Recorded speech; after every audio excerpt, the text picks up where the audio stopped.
Katie took a sip of wine and looked at the clock on the wall. It was 1 o'clock on a Saturday afternoon. She didn't usually drink this early and alone, but now was a special occasion. She stared at the thin red box on the coffee table. She'd gotten it last Saturday. She had received many others over the years. Usually they were received with great delight. This one was different. It was not a happy one. She took the box and went into the bedroom. She put the box on the bed and opened the closet. She rummaged among the shoes and keepsake boxes she kept on the floor in the back of the closet until she found a plastic case about the size of a shoebox. She opened the lid and saw a row of boxes inside. There were many white boxes, 2 silver boxes, 1 gold box, 4 blue boxes, and 1 black box. The red box she put at the end of the row of thin boxes in the shoebox. She wondered why she kept this box and its contents inside. For some reason, she could never part with them. By chance, she picked up the third box and opened it. In it were a postcard and a CD. She inserted the CD into the player, and the gentle melody of "When I Fall in Love" by the Letterman blared from the speakers. She picked up the card and read what was written on it. It didn't say who it was from or who it was a gift to. There was no need for that. She knew who sent it. She had received it at work along with a large bouquet of flowers. All the girls in the office gathered around Katie to see who had sent her such a beautiful arrangement. She smiled confidently, opened the box, took out the CD and inserted it into the player on her desk. The girls began to tease Katie. What kind of guy sends you flowers and love songs at work? Some wanted to know what was written on the card that came with the letter. Kathy waited for the right moment in the song to start recounting what was on the card. When the right spot in the song came, she began to read. When I give my heart, I give it all. Otherwise, I'll never fall in love. And the moment I feel it, that you feel it too, that's when I fall in love with you. The girls fell silent as she read the words printed on the card. When she finished and the music quieted down, the girls went back to work. One of the staff members named Grace said, "This is a special guy. I'm jealous. Does he have a brother?" As Kathy listened to the music again, she looked up and saw Grace absent-mindedly rearranging the flowers. She said quietly to Kathy, "You received a beautiful gift from a special person today." "Thank you. The flowers are beautiful, aren't they?" replied Kathy. Grace looked at her in surprise and was about to speak, but instead, she turned and walked away. This continued until the girls finally went back to work. Katie thought for the first time that maybe she really did have something special. She was sure she would have if it hadn't been for John Williams. John had been her first love. He was her first boyfriend. He was the boy who took her to prom. He took her virginity when she was still a junior in high school. They had made love for the entire last 2 years of high school. The last time was the night before he left for college. He was always in the back of her mind. He always occupied the piece of her heart that wouldn't let her fully commit to another man. After graduating from college, John went to Stanford in California to study medicine. Katie enrolled in community college in her home state of Florida. At first, they exchanged phone calls and letters. After a while, the letters stopped, and the phone calls became less frequent and were replaced by emails. Soon, the email correspondence stopped as well. After a while, Kathy dropped out of school and got a job at Allstate Insurance Company. Now she worked 9 to 5 sitting at a computer. She answered phones, sold insurance, typed letters, and any other duties that fell to her lot. Her day consisted of the same routine. She would get up, go to work, and come home. It was not satisfying, but it did pay the bills. The only relief was the nightly walks with her friend Lisa. She kept hoping to hear from John. Then she found out from John's friends that he was dating a college student. Now she knew why all contact had been cut off. For weeks, she was depressed and cried herself to sleep every night. Still, she dreamed of what could have been. What would her life be like if John came back? She still hoped that her knight in white armor would return and pluck Kathy from her dull existence to enjoy life as a doctor's wife. Then Kathy would become Mrs. Dr. John Williams. She allowed her fantasy and self-worth in real life to center around John Williams. He became an almost mythological figure that no other man could compare to. When weeks turned into months and John didn't return, she tried to put him out of her mind and move on with her life. But even if she didn't realize it, he was always there. Katie had always been an attractive girl. Not a beauty in the classic sense, but she had an earthy sensuality about her that drew men to her. Even when she was dating John, it didn't stop other guys from trying to hit on her. She was 5 feet 5 inches tall. She had long brown hair, usually parted in the middle of her head and swept back to her face under her chin. After she had made sure John was out of her life for good, she had had several relationships with men. Only one of them had turned out to be beautiful and had lasted 5 months before she broke up with him. Incredibly, she felt guilty as she still carried John's torch inside her. Guilt over what she considered cheating had ruined most of her relationships with men. Her reputation was by no means of the easy variety. She was 25 years old when she met Tom. He was unlike any other man she had dated in the past. Tom had enlisted in the army at the age of 18. After 6 years, during which he had time in Iraq, Germany, and Afghanistan, he retired from the army. He was an infantryman and had time to fight. Back home in Florida, he opened a small auto repair shop near where Kathy worked. Tom thought it was fate when he saw Kathy and her dancing feet entering the shop. He was sitting at his desk in his office in the back of the store, and she didn't see him. With her was her best friend Lisa, who she had dropped off at work that morning. She was wearing a white low-cut top with black polka dots. A short black miniskirt and black high-heeled shoes completed her look.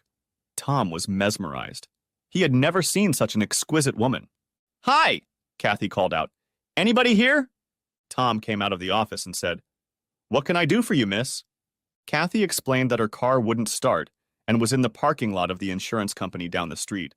It was getting close to closing time, and she knew he must want to drive home. She hoped he would turn out to be like every other man she had met in her life and do whatever she wanted if she showed a little of what she had. Tom stammered as he told her that he would get a tow truck and pick up her car and bring it to the store to have it inspected. As both girls followed him to the truck, they threw meaningful glances at each other. They had both used their looks to manipulate men on more than one occasion. As they pulled into the parking lot, Tom opened the hood of her late-model Camry. Looking inside, he noticed that the ground wire had come loose. A few twists with a screwdriver, and Tom told her to try to start the car. To Kathy's surprise, it started immediately. Kathy smiled broadly at Tom, and he smiled back. He thought feverishly about what to say, what to try, how to spend some more time with this attractive woman, but he couldn't think of anything. Kathy got out of the car and asked, "How much do I owe you for a quick fix?" Tom didn't want to charge anything for this small favor. He said that just getting that wide smile was payment enough. Kathy looked into those green eyes, walked over to this handsome mechanic and kissed him on the cheek with the words, "Thank you very much." When she pulled back, she saw his face turn 3 shades of red. As she walked to the car door, an idea occurred to her. Quickly turning to face him, she asked if he would like to have dinner at her place tomorrow night as payment for the repairs. With widened eyes and a smile, he replied, "Yes, I would like that very much." For a second, Kathy thought of John and had a flicker of regret. But as soon as it came, it immediately disappeared. She had a good feeling about this man who as recently as an hour ago had been a stranger to her. She felt she could trust him. She found him intriguing. She had a hunch he wouldn't be a mechanic for long, and premonitions were rarely wrong. Taking a business card out of her purse, she smiled and held it out to him. "Call me tomorrow, and I'll give you directions to my apartment. Thanks again for helping me out today." Tom finally came to his senses and smiled as he got into the car. He would be sure to call her tomorrow. He just couldn't wait. Lisa pounced on Kathy as she pulled out of the parking lot. "What are you thinking? It's not like you hardly know the guy. Besides, I know you. The mechanic isn't the kind of guy you usually go out with." Kathy was unfazed. "You know where he works. If anything happens, you can tell the police who I was with. Besides, I'm sure he's fine," Lisa reluctantly agreed. "You have to promise to call me when the date is over to make sure you're okay." Lisa piped up. "Getting the juicy details is just a bonus." Both girls laughed as they carried on down the street. She told him to be at her apartment at 7 p.m. He was there at 6:45, but waited outside until 7 before entering her apartment. He didn't want to seem too impatient, even if he really couldn't wait to see her again. He knocked on the door and waited for it to open. Katie was standing at the stove stirring the sauce she had made for dinner when she heard the knock. She walked over to the mirror on the wall to check her outfit one last time and waited. She smiled when Tom knocked again. Outside, he wondered where she was. Had she changed her mind? Worry overcame him and he knocked again. At the third knock, Katie smiled to herself again. Keeping guys waiting always took away her confidence. Kathy called out, "I'll be right there." Tom breathed a sigh of relief as the door swung open and a smiling Kathy appeared in front of him. She invited him in, and he presented her with a bottle of wine and a small bouquet of flowers. She thanked him for the gifts and placed the flowers in a vase on the table where they would have dinner. He admired her beauty as she cut the stems of the flowers and placed them in the vase. She was wearing a white blouse, buttoned in the front with the top 3 buttons. The blouse was tucked into tight black jeans. She was barefoot. She seemed so erotic when she walked barefoot in her tight jeans that Tom was suddenly overcome with desire for this woman he had only known for a few moments. Dinner was chicken cacciatore with spaghetti. This dish was prepared with her own homemade sauce. The food was delicious. It had been a long time since he'd had a home-cooked meal. As delicious as the food was, the conversation was just as charming. They told each other about where they had been, what they had done, and where they wanted to go in the future. Tom learned that Katie had a college degree and a flair for creativity. She had taken art classes in college and was quite good at painting watercolors. She had several works hanging in her small home. Kathy listened to stories of his military service, some of them picturesque enough to make Kathy wince. She could hear the pain in his voice, and it brought tears to her eyes. She learned that he was not a mechanic in a small store, but the owner of 3 stores in their town. He had contracts with one of the big rental car companies to maintain and repair their fleet. He had contracts with the U.S. government for such services, as well as the insurance company Kathy worked for and others. It was the largest store, with 10 bays. One of them dealt only with customizing, and the other one she went into dealt with late-model expensive cars like Ferraris and Lamborghinis. It was his favorite store, as he had opened it first. He had a small office in the back of the building where he did all the accounting work for all 3 stores. He was staying late to do the paperwork when she walked in. He usually locked up the store before he started work and didn't know why he forgot to do it that day. Tom told Kathy that he was very glad he had forgotten. He told her where he lived. He was proud of the 3-bedroom house he had bought on the outskirts of town 2 years ago. It seemed Kathy's hunch had turned out to be correct. They had dinner, drank wine, talked, drank more wine, played games, and drank even more. The evening was coming to an end, and Kathy made the bold move of asking Tom to stay a little longer. He didn't really understand what longer meant, but quickly came to a decision. Tom walked over to Kathy, hugged her, and then pulled back and said he couldn't stay. Katie whispered, "You don't like me?" Tom replied, "Yes, Kathy, I do like you. In fact, I like you a lot, but I see something more in you. I know I've only known you for a short time, but I see our future. I want to get to know you better. I want to take things slow so we both realize what we're getting into. I don't want a sexual relationship to complicate things. Besides, the anticipation will only make things better if we do decide to take things to the next level. Do you understand?" Katie had never gotten a rejection before, but this didn't feel like rejection. It was a promise of something more. It was a chance at something solid and real. For the first time in a long time, she felt good with a man. This man knew what he wanted, and she was sure he wanted her. He wanted to make sure she wanted him. She took a leap of faith and told him, "Not many men who turn me down get a second chance. However, you may be the one who gets another chance. And just so you know, I totally understand," she added. That night, Tom returned home and went to bed. He tried to sleep, but sleep wouldn't come. All he could think about was the beautiful woman he had turned down tonight. His thoughts were busy with visions of what they could be doing right now. He was tossing and turning and thinking what a fool he'd have to be to turn her down. Sleep didn't come for a long time. Kathy got dressed to go to bed, but first she had to fulfill a promise she had made to Lisa. Katie told Lisa about the evening they had spent and what they had in common. Katie then admitted, "I kind of asked him to stay."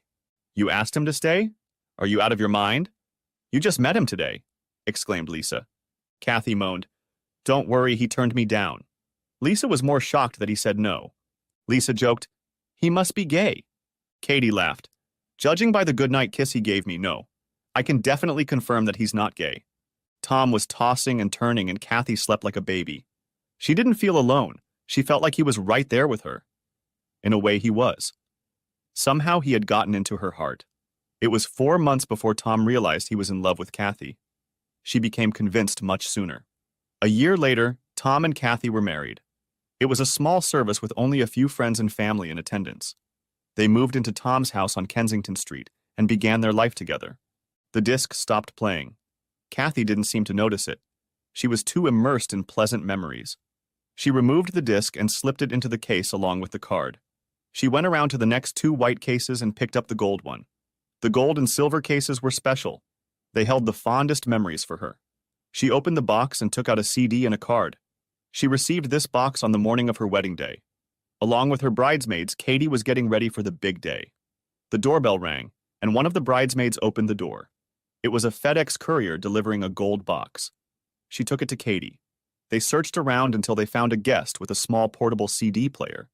They watched as she opened the gold box and inserted a CD into the player. Kathy started reading the card and then pressed the play button. An old tune by the band Times called So Much in Love played. Soon Kathy read the lines on the card. When we walk down the aisle together, we'll vow to be together till the day we die. We love each other so much. We just can't wait to say I do. So in love, so in love. Tears came to Katie's eyes as Lisa started to yell, "Don't start crying, it will ruin your makeup." Lisa waved her hands in front of Katie's face, blowing cool air in her face. One of the bridesmaids muttered, "With a card and song like that, if you can't walk down the aisle, I don't mind filling in for you." Katie snorted, "Don't even think about it. I'll definitely make it to the altar. I don't know why I made you a bridesmaid in the first place." Everyone started laughing at this, and a makeup crisis was averted. When Katie got to the church, just before the bride's procession started, she looked in and saw Tom standing at the altar, talking to his best man. He looked so good in his tuxedo. She was overwhelmed with pride in her man, and wondered how she had ever been so lucky. She vowed to do everything she could to make him as happy as possible. Katie smiled as she remembered how she had felt before the wedding. Then the smile faded as she realized how badly she had let Tom down. She certainly hadn't kept the promise she had made. She shook her head slowly, wondering how she could have hurt him so badly. What should have been a beautiful memory was no longer one. Kathy quickly slipped the card and CD back into the gold box and set it back in its place in the row of boxes. Kathy's gaze stopped at the next two white boxes and moved to the first of the silver boxes. She opened the box and read the words written inside. She inserted the disc into the record player, and the smooth voice of Frank Sinatra filled the room. She remembered Tom coming home from work on their first wedding anniversary. She had been preparing all day. First, she went to the salon to get her hair and nails done. Katie also got a Brazilian waxing. He kept pestering her to get this procedure done. The waxing was supposed to be his anniversary gift to her. He hinted to her that he would love her baldness. She heard him enter the house and called out to her. She had reached the top of the stairs and was still putting on her earrings when he appeared from around the corner. She had time to take 2 steps down the stairs before he saw her. He froze in place and stared at her with his mouth open. When she was halfway down the stairs, he dropped the silver box and the card and CD spilled out of it. He was mesmerized as she descended the stairs. He didn't move from his seat until she was on the last step. He remembered the silver box and knelt down to pick it and its scattered contents up off the floor, then rose to his knees and looked at her. When he stood in front of her, she saw that he held the silver box in his left hand and the jewelry box in his right. He led her over to the couch where they sat down. He held out the jewelry box to her, watched her open it, and said, "Happy anniversary, my love." When she opened the jewelry box, she squealed with delight when she saw a 16-inch diamond necklace. And then she took out the necklace and asked him to put it on her. When he was done, she stood up, walked to the mirror in her room, and looked at herself, turning left and right. It was the most beautiful gift she had ever received. As she turned around, she saw her husband looking at her with joy. Nothing gave him more pleasure than making her happy. Seeing her like this made his heart overflow. Opening the box, he pulled out a CD and inserted it into the player. "May I have this dance, beautiful lady?" Taking her hands in his, he glowered. "This is the most appropriate gift I've ever given you. You are so beautiful tonight." Frank Sinatra's song, "The Way You Look Tonight," played in the player just as it did today in Kathy's bedroom. "Someday when I'm going to feel awfully bad, when the world is cold, I'll feel radiant just thinking about you and how you look today. Yes, you're beautiful. Your smile is so warm, and your cheeks are so soft. All I can do is love you, and the way you look tonight." They danced quietly in each other's arms, bathed in the glow of the love they felt for each other. When the song ended, Tom pleaded with Kathy, "Why don't we just skip dinner and retire to the bedroom?" Kathy replied, "No way, Buster. I've spent a lot of time and your money getting ready for this night, and we're leaving." Tom offered again, "Honey, all I need is you, and to hell with dinner." "We can eat afterward," replied Kathy. "Didn't you once tell me it's better to wait and let the anticipation build up? Then everything will be better?" Kathy smirked. Tom muttered, "No, I'm not always right about anticipation." Kathy laughed. "No, you were right. And waiting until we go out tonight would be the right thing to do too. Tom laughed. He knew this was a fight he was going to lose, and fighting with his beautiful wife was the last thing he wanted to do tonight. Beforehand, Tom told Kathy his plans for the evening, and she made sure they did everything he had planned. First, they had a delicious dinner at an expensive Japanese steakhouse. After dinner, they went to a local comedy club and held out until the end of the two comedians' show. Then, they went to a small piano bar where they danced, drank, and had heartfelt conversations. On the way home, they couldn't tear themselves away from each other. They both realized that the anticipation was really working. Katie smiled again at the memory. They had spent most of that night making sweet, tender love. That night had become Kathy's favorite memory during her marriage to Tom. It was the perfect night. Kathy got up and walked over to the jewelry box. She opened it and pulled out a diamond choker. It meant so much to her that night. She took the necklace in her hands and brought it to her lips. A tear rolled down her cheek. Returning the necklace to its box, she walked back to the bed and put the card and disc back in its place in the row of boxes. She skipped the next white box and walked over to the second silver box. She inserted the disc into the record player, and Nat King Cole's satiny voice sang, "Unforgettable." She remembered the evening of her second wedding anniversary. It was Saturday, and he had to be away to run a small errand. Although she knew he had made another appointment, she had other plans. She was waiting for him in the living room in a pale blue sheer negligee. Underneath, she was completely naked. When the front door opened, she suddenly thought she hoped Tom wouldn't bring her friend home with him while she stood practically naked in the living room. She didn't have to worry. Bringing a friend home was not on Tom's mind tonight. Once again, she got the answer she was hoping for. Seeing her, Tom stopped to admire his wife. Kathy saw two boxes, one in each of Tom's hands, just like last year. He headed toward her, placing the boxes on the nightstand. As he reached for his wife, she put her hands on his chest and gently pushed him away. A questioning expression appeared on his face when she did so. Kathy told him, "Boxes first, honey." Smiling, he turned to get the boxes and turned back to his wife. He held out a jewelry box to her and she opened it. It contained a diamond bracelet and earrings to match the diamond necklace he had given her last year. "Honey, would you be a dear and put them on for me, please?" Katie giggled. "You have to give me another box." Tom held out a silver box to her. She opened it and handed him the disc. She didn't even bother to read the card, just gave him the disc to put into the record player. When a beautiful King Cole's lyric came on, she grabbed Tom and kissed him. 2 hours later, they called for pizza delivery. For their wedding anniversary, they ordered pizza and wine. Tom brightened. "This is even better than last year. It's the perfect meal after a hard workout." Katie seconded him. "Yes, it is. Maybe we could do the workout again." "What do you say?" They repeated the workout and the pizza and wine dinner many more times in the months that followed. It wasn't until the next morning that Kathy read the postcard that came with the disc. On it, typed by Tom in block punch style, were the words he wanted her to remember. "Unforgettable in every way. And forever. That's how you'll stay. That's why, darling, it's incredible. That's someone so unforgettable. Thinks I'm unforgettable too." Katie thought about that night. She thought about the pale blue negligee. It had been lost in the move and never reappeared. She wished she had it now. If she had it, she knew it would have even more special memories of that night associated with it. She put away the card and the disc. Now she walked over to the last white box, before the blue boxes.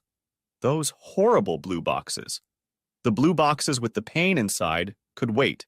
She would play the last of the white boxes first. It was the last box before the loss of innocence in marriage, at least for Tom. But not for Katie. She was seeing another man.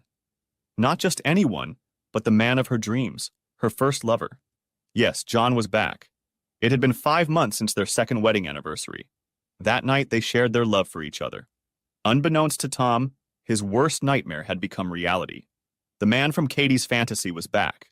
He's been back for 2 months now. Dr. Williams was starting a practice and needed insurance. He came into the office and was talking to another employee when Kathy walked by. John noticed her first and called out to her. "Kathy, is that you?" Kathy turned to look at John and her heart fluttered. All the old feelings were back. It seemed like he had never left. "John, when did you come back?" she exclaimed. John stood up and hugged Kathy tightly, and she returned the favor. John said to her, "You haven't changed since high school. You're still the same beautiful woman." "Yes, you've gotten even more beautiful if that's possible." He smiled and suggested, "Why don't we have lunch and reminisce about old times?" Kathy happily replied, "I'd love to. Let me go to my table and get my purse." They walked away hand in hand. She didn't notice the disapproving looks that most of the other women in the office threw at her. They all noticed that she seemed to be swooning over this guy. All thoughts of her husband drifted away. If only Kathy could see what they saw. They saw that trouble was waiting for them. They had all gotten to know Tom over the past 3 years, and they all liked him. Many were jealous of what Kathy had and wanted it themselves. They watched the developments. One of those women was Grace. If Kathy messed things up, she wouldn't be upset about replacing Kathy in Tom's life. She would wait and see what happened next. Grace felt that if Kathy screwed up, she would gladly take her place. Katie willingly went to lunch with John. She told herself that it was just a reunion with an old friend. In the back of her mind, she realized that if John came on to her, she would leave with him. She would betray her marriage and her husband without a second thought. The fantasy of John she had created in her mind was too tempting to resist. She wouldn't admit it even to herself, but she knew it nonetheless. When Kathy returned from lunch with John, her friend Lisa met her, escorted her to the ladies' room, and closed the door.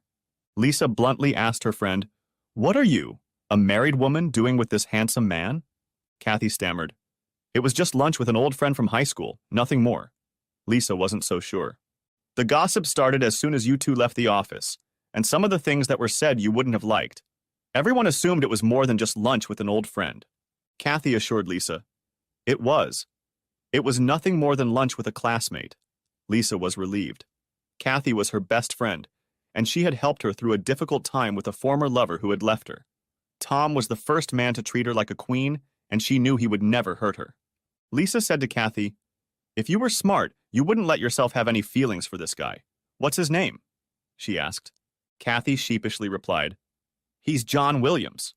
Lisa exploded. "The same John Williams who cheated on you and then dumped you years ago without saying a word?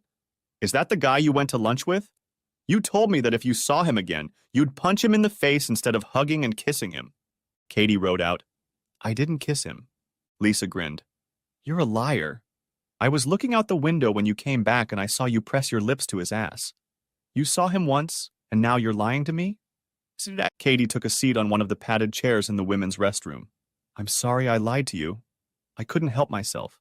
He awakened in me the desire I've always had for him," sympathized Kathy. Lisa replied, "You're going to ruin your marriage if you don't stop this immediately. I am your best friend and will support you in almost anything. However, I won't support you in one thing." Katie said to Lisa, I know you're right. I promise I won't do anything that would jeopardize my marriage." This statement reassured Lisa, but she still doubted that she would actually follow her advice. Unfortunately, Katie didn't have the strength to overcome her vision of a chivalrous John Williams. Lisa decided she had done all she could and said, "Let's get back to work."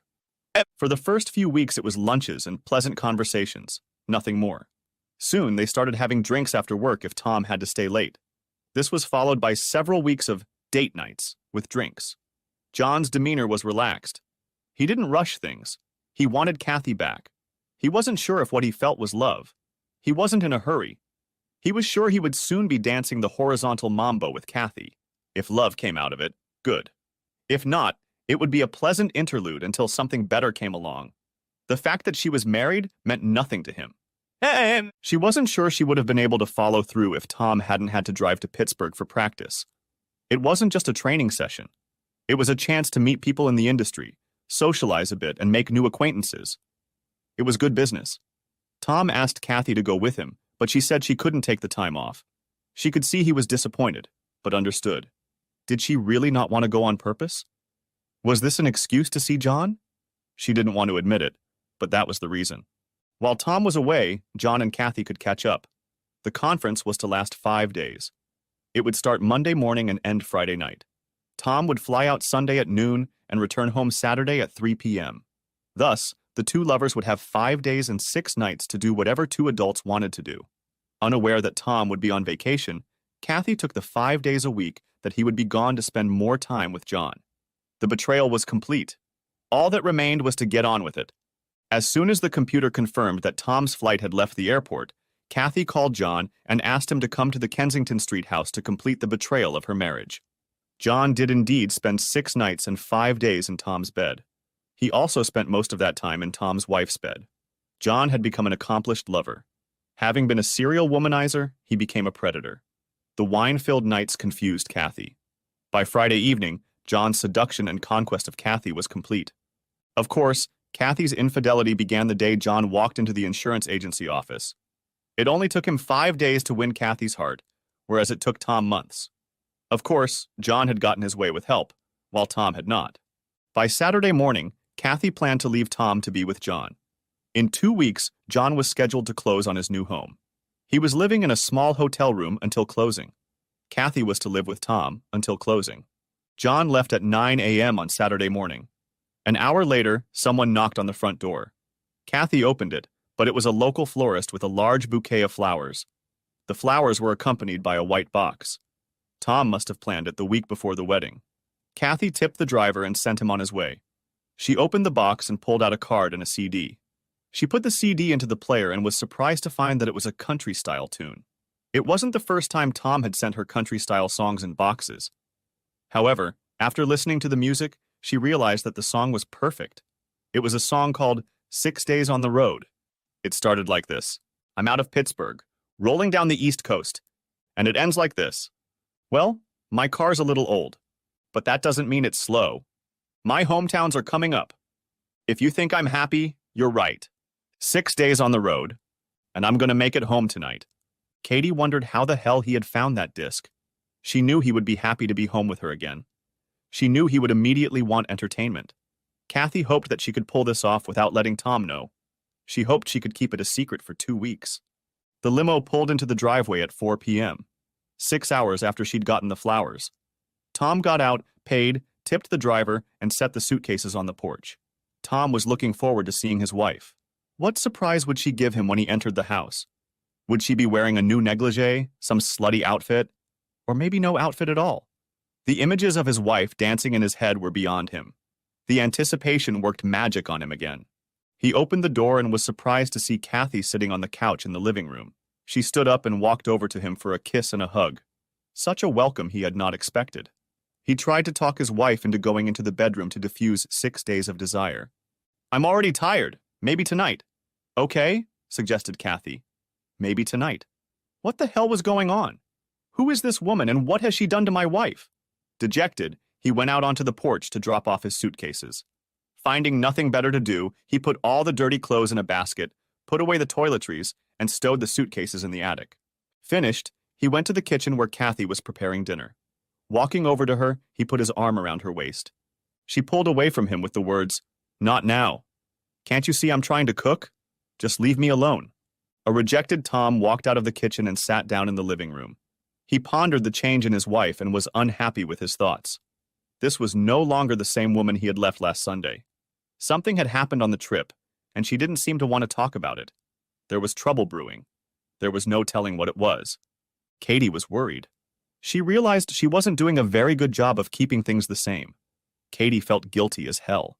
She couldn't look him in the eye, much less kiss and hug him. Katie knew things were going wrong, and when she furtively peeked into the living room and saw her husband looking out the window, she knew she had messed up. She could tell from his body language that he suspected something. But Katie didn't know what to do. After dinner, he practically dragged her by force into the bedroom. After they finished, he leaned back and just looked at her. She turned away and cried.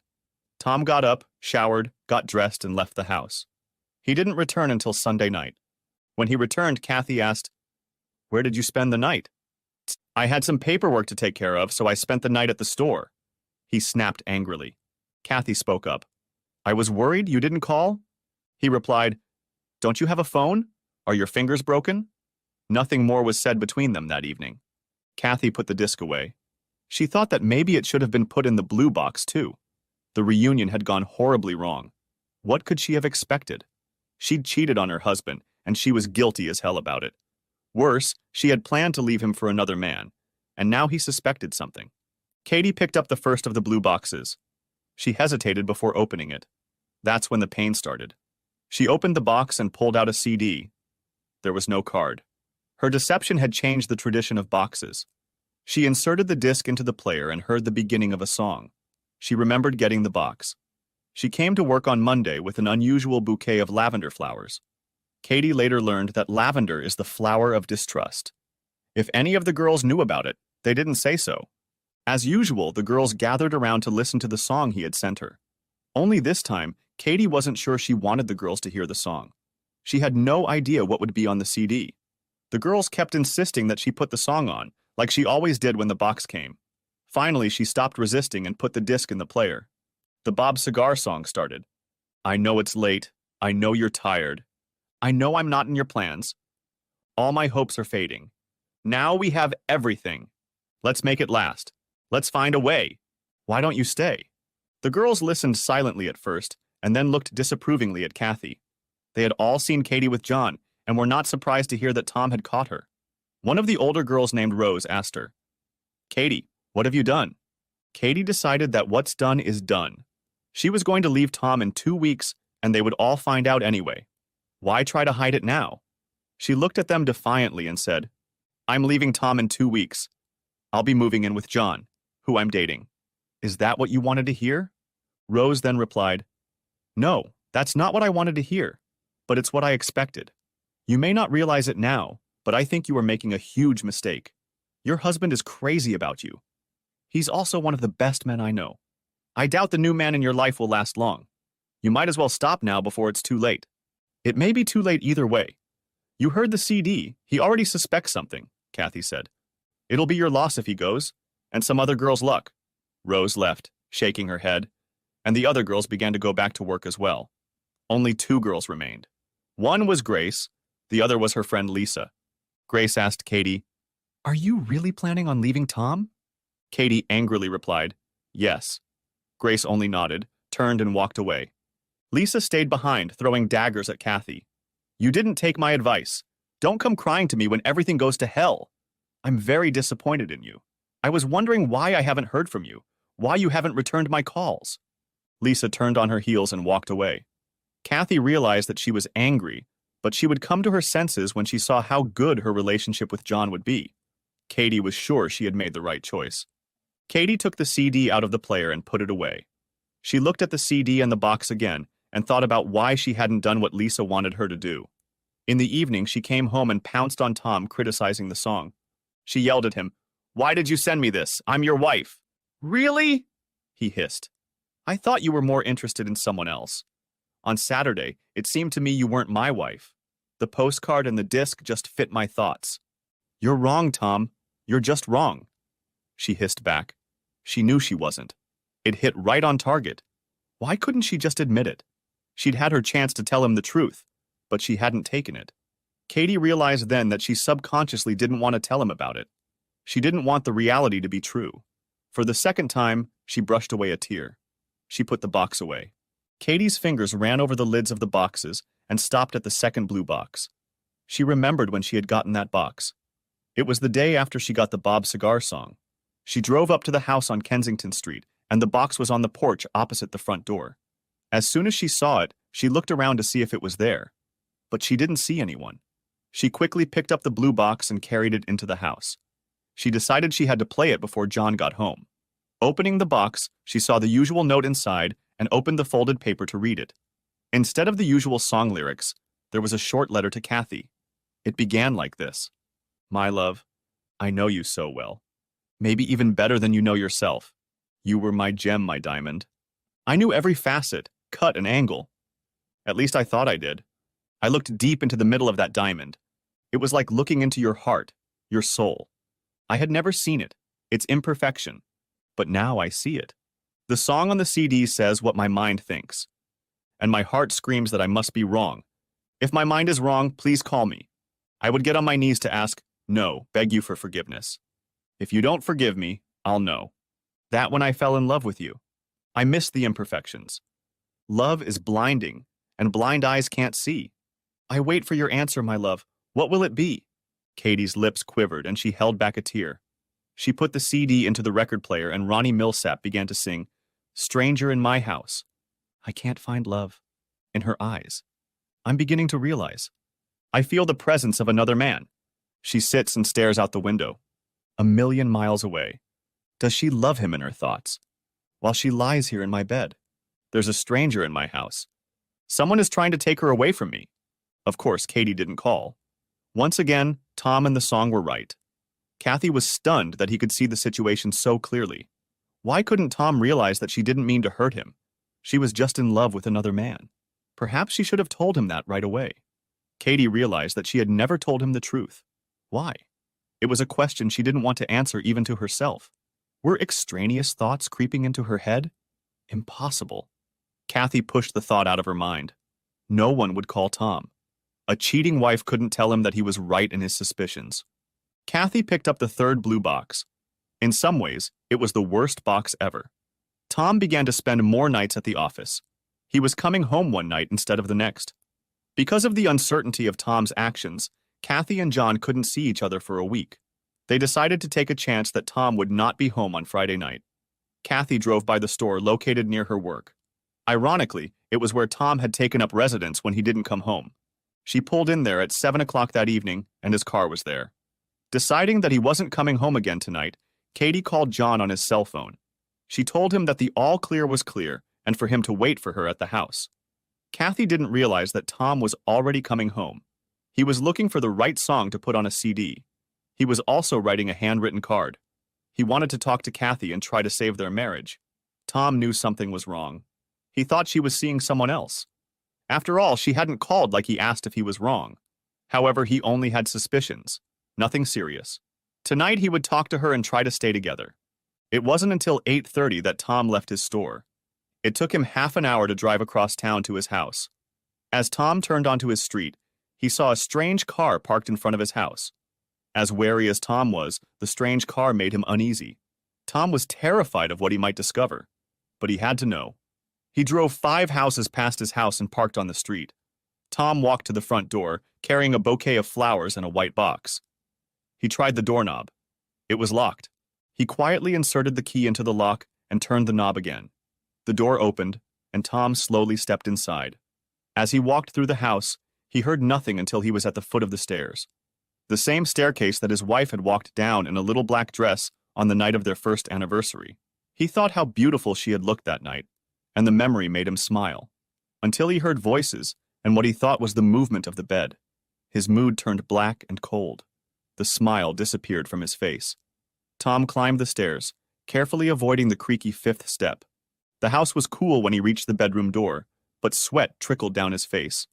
Tom slowly opened the door, and his worst fears were realized. On the marital bed lay his wife with another man. They were in the missionary position, and he could see the man going in and out of his wife. Tom recognized him immediately.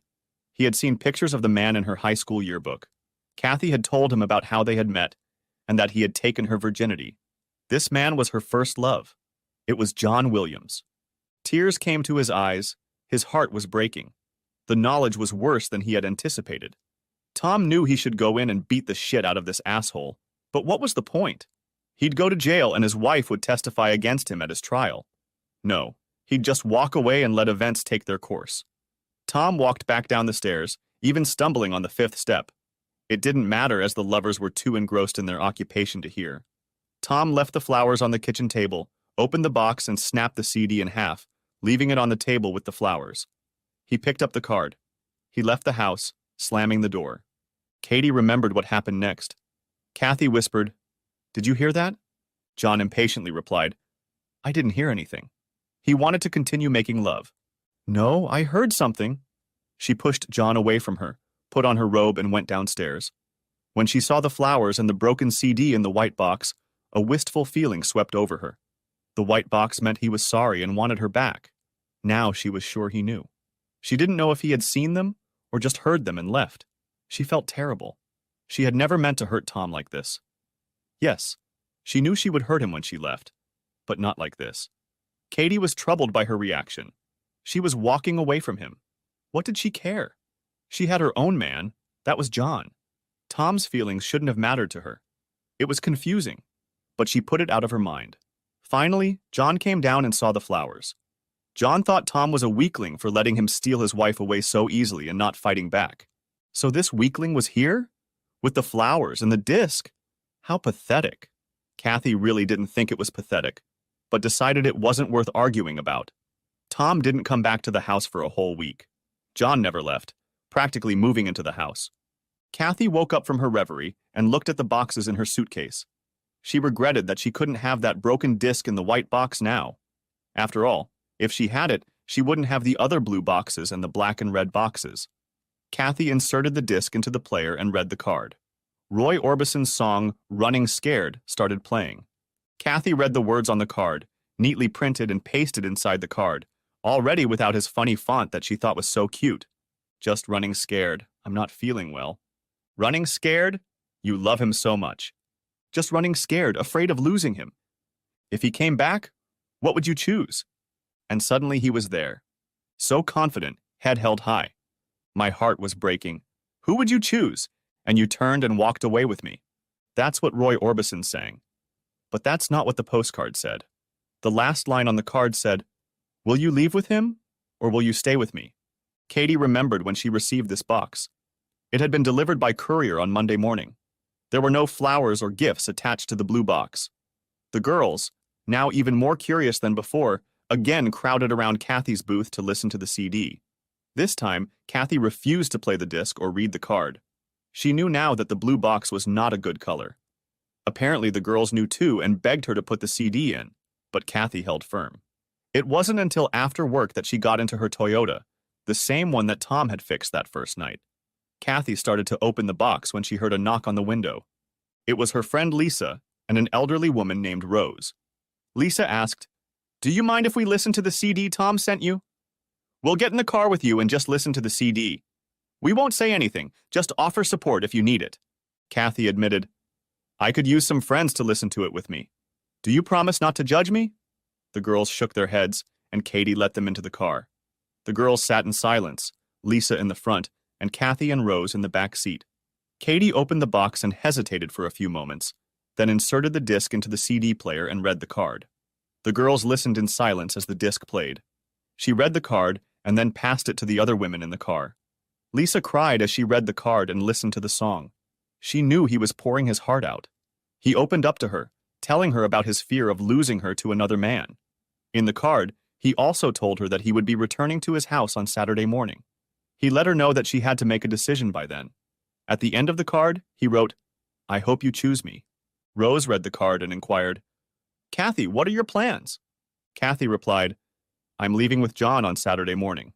Rose only nodded her head and remarked, "I wish I had a man who loved me enough to ask me to come back, even when he was sure I had cheated on him."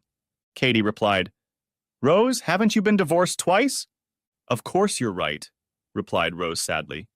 "But if I could go back in time, I would never cheat on Chet, my first husband. I realized too late that he was the love of my life. I've never been happier since he left me." "That may be true, but I'm sure John is the man I'm destined to share my life with." Lisa thanked Kathy for sharing the contents of the box with them, and they vowed that they would never tell anyone about it. Katie thanked them for honoring her request for secrecy, and the ladies got out of the car. Kathy returned home and began to discuss what to do about John. "Leave and have him come home to an empty house," he suggested. "He'll realize he lost you to a better man. That should put an end to it." Katie felt she couldn't do that to him and told John, "He's always been honest and fair with her. I've always been treated well, like someone special. I owe it to him to tell him face to face. If that's what you want to do, do it. It has to be over by Saturday," he instructed Kathy.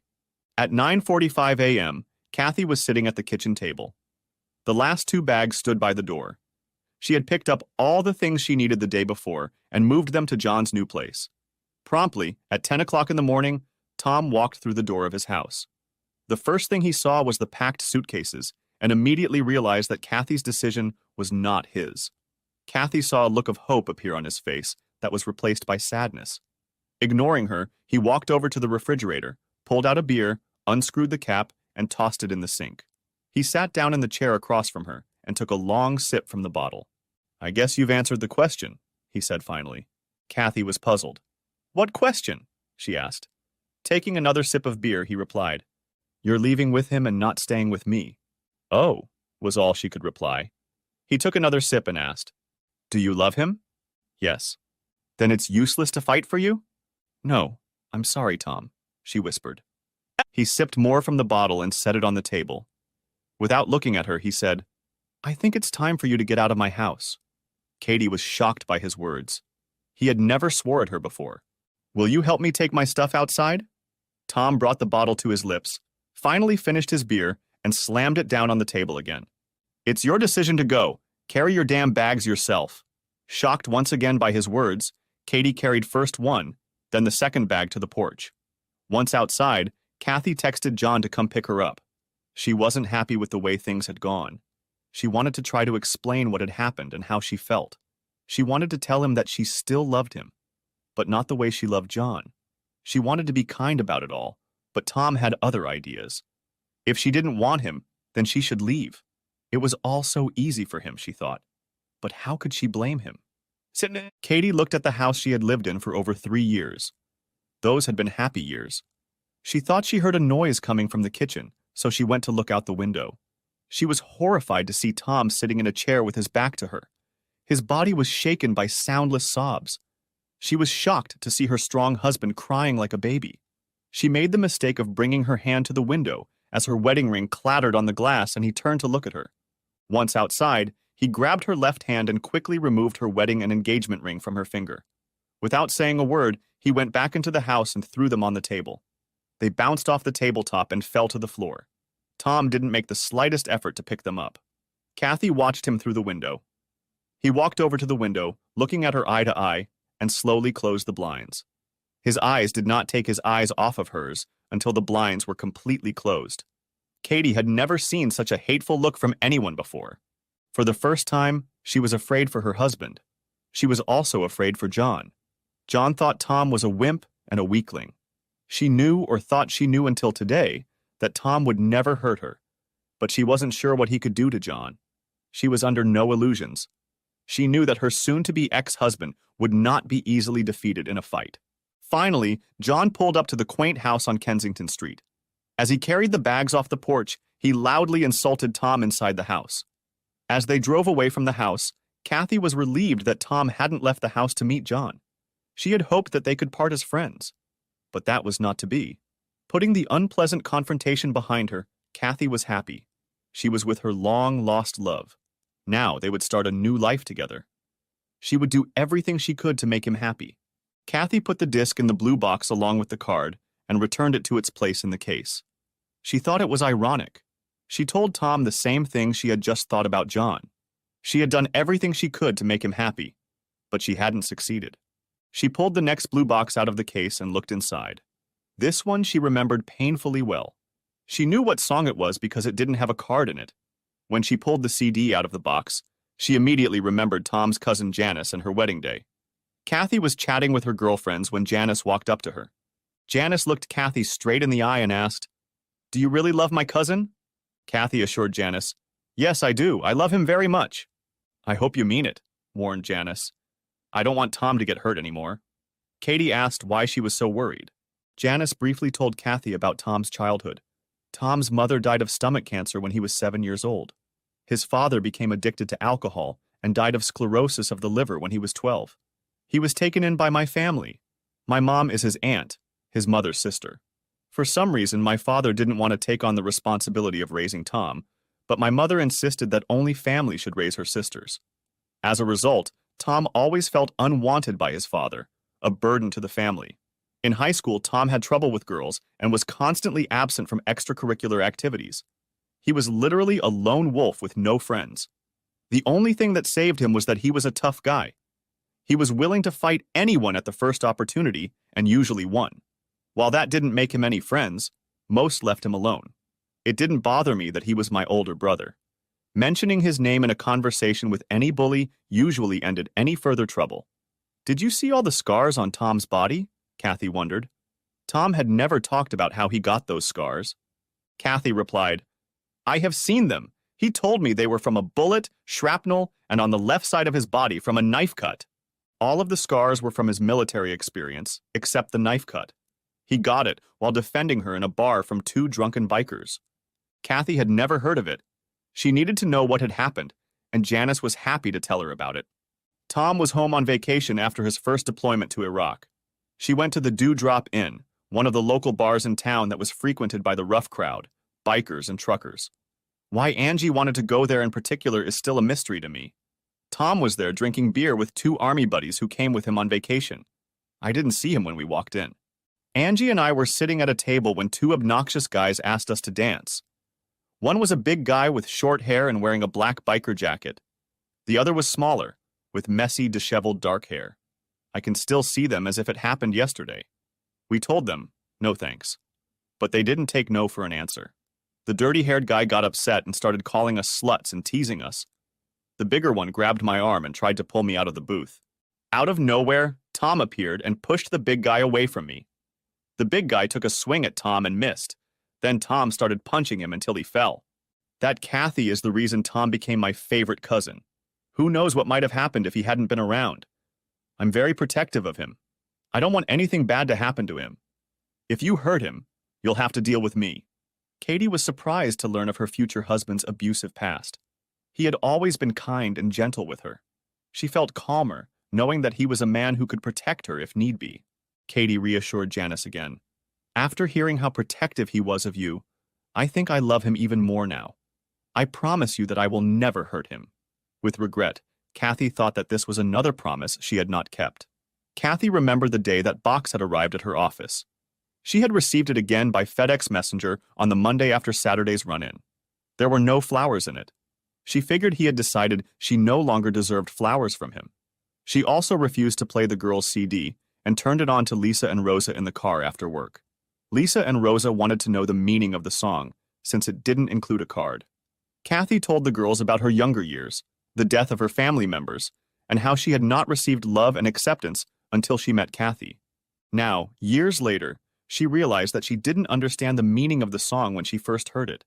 She just thought it meant that he loved her more than she loved him. She didn't shed a tear listening to the song when she first turned it on in her car. Lisa and Rose didn't say anything to comfort her that day. They just got out of the car. As she put the disc in the player, the Bee Gees tune "To Love Somebody" played. There's a light, a certain light, that never shone on me before. In my brain, I see your face again. I'm a man. Can't you see what I'm like? I live and breathe for you. But what good is that? If I don't have you, don't have you? Baby, you don't know what it's like to love someone the way I love you. Tears flowed from Katie's eyes down her cheeks into her mouth. She could taste the bitter tears on her tongue. Now she understood the meaning of the song. She was the light. Tom wanted Kathy's love to illuminate him in a way it never had. Tom thought of Kathy as that kind of person. Kathy had stolen his love from him, perhaps the one thing Tom longed for more than anything else in the world. Katie wished she could do it all over again. If only she had known then what she knew now, she would still be married to Tom. She put the box back in the case and pulled out the last white box. The last white box she would ever receive from him. The last white box before the black box. She remembered all too well when she had gotten this box. This box came the Friday after she got the Bee Gees CD. Kathy, Lisa, and Rose were walking out of the office building where they all worked. As they were walking towards the parking lot, they heard someone yell, "Kathy, wait!" They looked in the direction the sound came from and saw Tom running down the street.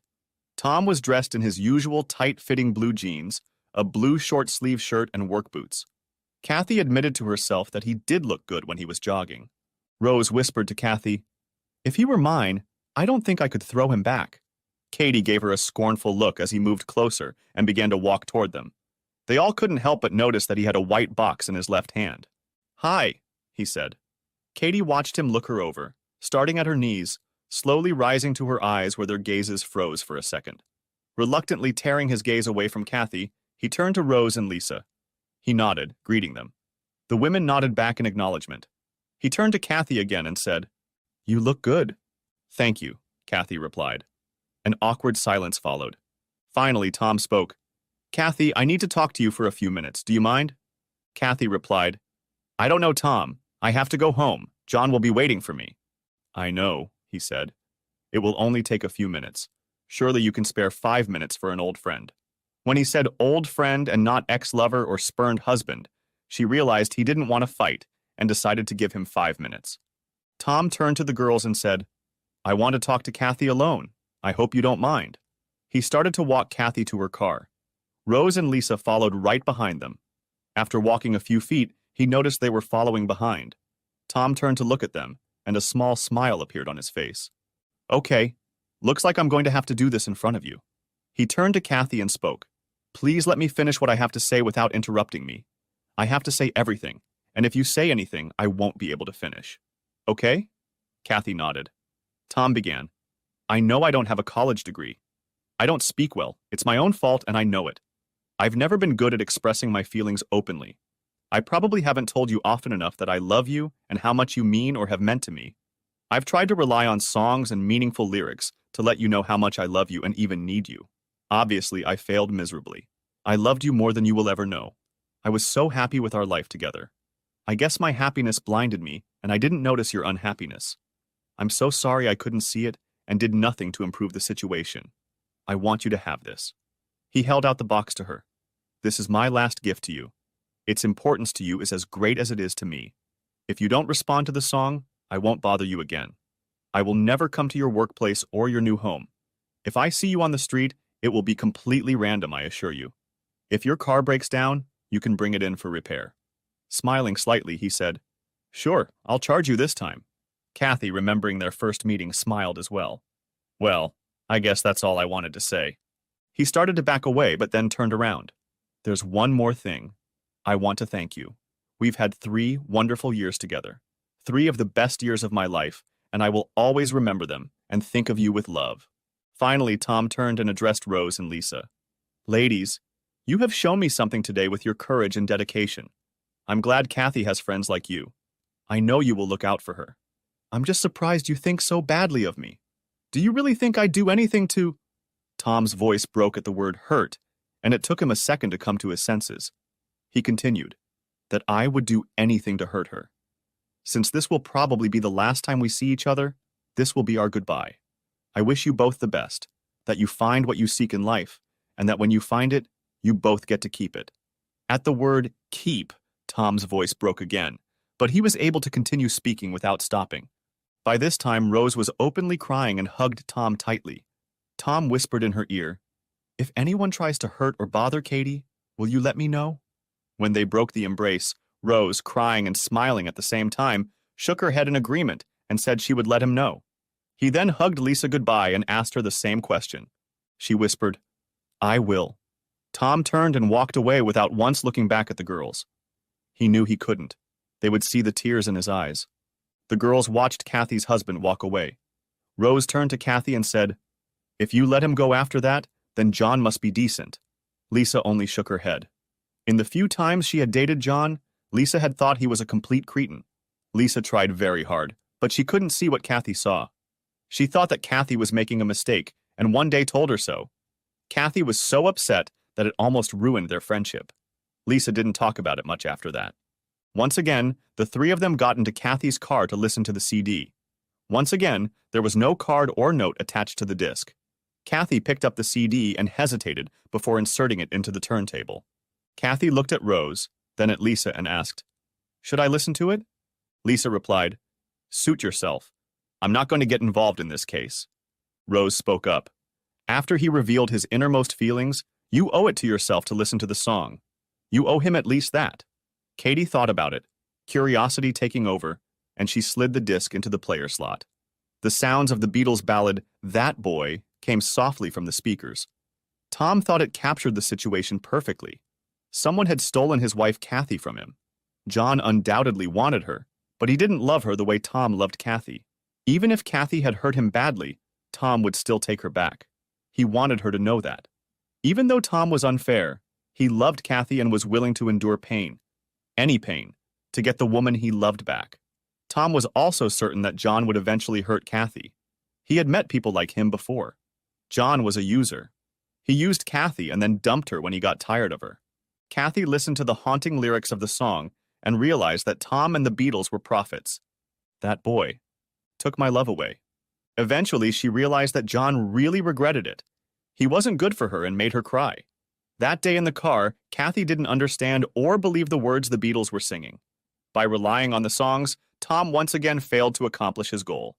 Kathy did not mess with Tom.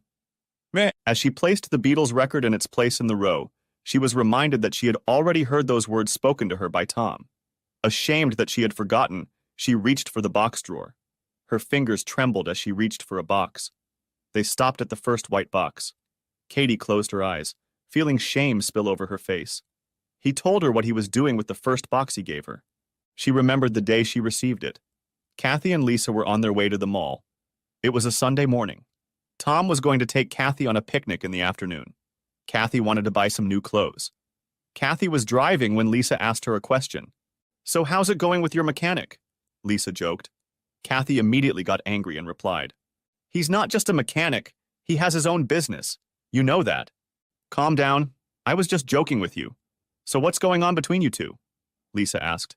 "He loves me, I know that for a fact," replied Katie. "And how do you know that?" Lisa inquired. Kathy replied, "I can see it by the way his smile lights up when he sees me. My car has never worked so well. He brings it here all the time and has his guys working on it. I don't think there's anything wrong with that. He just wants to see me. He's always waiting for me with lunch when I come over. God help someone if he's hitting on me while he's around. I've already broken up 2 fights. He takes me places, treats me well, and cares a lot. He loves me. I just know it. He just hasn't told me that yet." "Why? What's holding him back?" Lisa asked. Kathy stopped at a stoplight and explained, "Well, I think he's waiting for me to make the first move. He's a very shy guy around women," replied Kathy. Lisa looked at Kathy and asked her, "What about you? Do you love him?" "Honestly, I'm not sure. I think I do, but I'm just not sure," Katie replied. "Not being sure won't work with a guy like Tom. You have to be in love with a man before you can say you love him. So tell me the truth. Do you love him?" Lisa asked. It took a while before Kathy answered. "It's been so long since I felt anything like love for a man. Not since John." Lisa had had enough of John Williams, and now she told Kathy that. "I don't want to hear about John anymore. He has deceived you. He left and never came back. Didn't even call or write. John may have felt lust for you, but not love. If he loved you, he would be here with you. You have a boyfriend who you think loves you, and he is here. Does he not tell you that he loves you? Maybe he feels that you don't love him enough and doesn't want to make a commitment. If you want to keep him, you'd better make up your mind soon, or you'll lose him," exclaimed Lisa. "If you let him go, you'll be more sorry to lose Tom than John Williams," muttered Lisa to herself. Kathy thought about what Lisa had told her. She thought she loved Tom, but she still couldn't get John out of her mind. Still, she didn't want to lose Tom. She knew there was no one better for her, and she could do a lot worse. Katie took her time getting ready for tonight's date. It was a picnic in River Park, named for the river that ran through it. Since it was in Florida, she always wore flip-flops. They had a great day at the park. Tom had brought delicious food, 2 bottles of wine, and a blanket for them to spread out on. After the day was over, the happy couple returned to Kathy's apartment. Tom said, "Kathy, I'm sorry, honey, but I'm going to have to leave early today." "Why so early?" whined Kathy. "We just got here. We can have some more wine and sit and talk. What do you say?" "I can't tonight," complained Tom grudgingly. "I have a meeting with an Avis representative about providing roadside assistance for cars in the area. It could generate revenue for my business, and maybe someday our business, baby. I've got to be ready. I'm going to need my wits tomorrow. There are too many numbers to memorize. I'm sorry, babe, but I have to go." Katie was chagrined, but relented. "I know you have to go, honey. Will you call me tomorrow when the meeting is over?" she asked. He walked over to her and kissed her. "You can count on it," he replied huskily. After he left, Kathy changed into something more comfortable, a t-shirt and pants.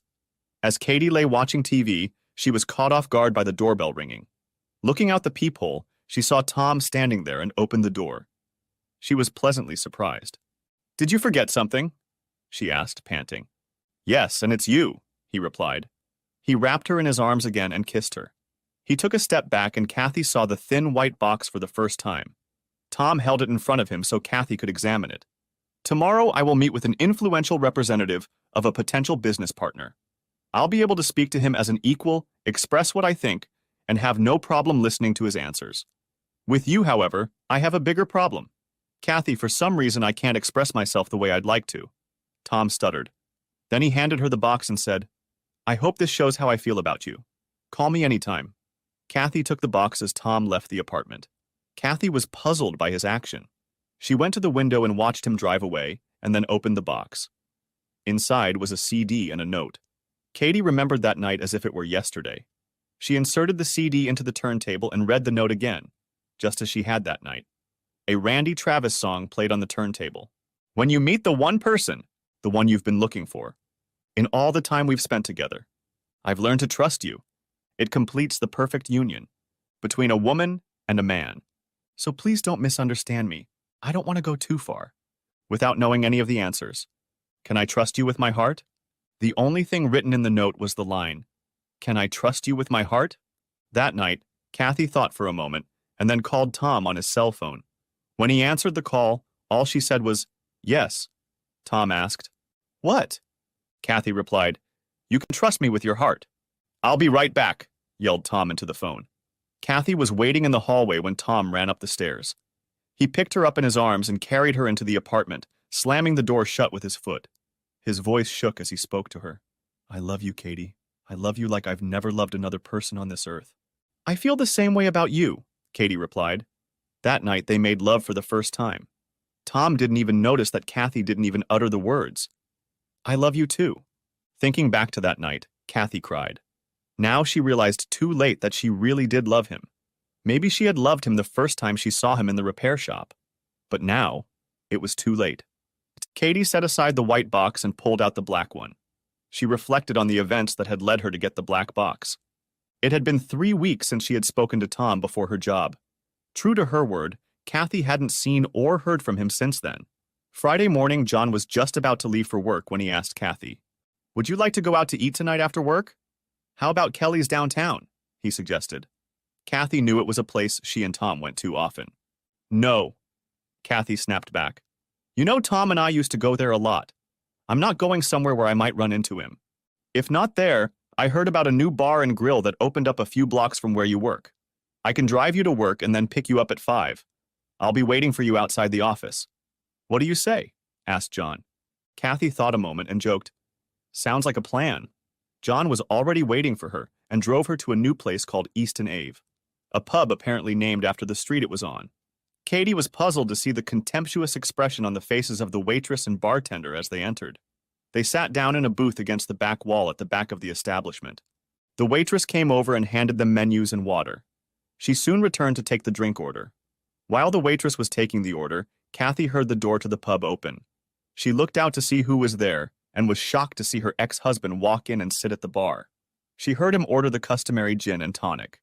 She glanced at John and asked him, "Did you know he was coming?" John replied with a smirk, "No, of course not." Katie immediately realized he was lying, but didn't know what to do. Before she could say anything else, John announced to her, "I need to use the restroom," and got up from his chair and headed for the bar. He asked the bartender where the restroom was, and he pointed to a large sign that said restrooms.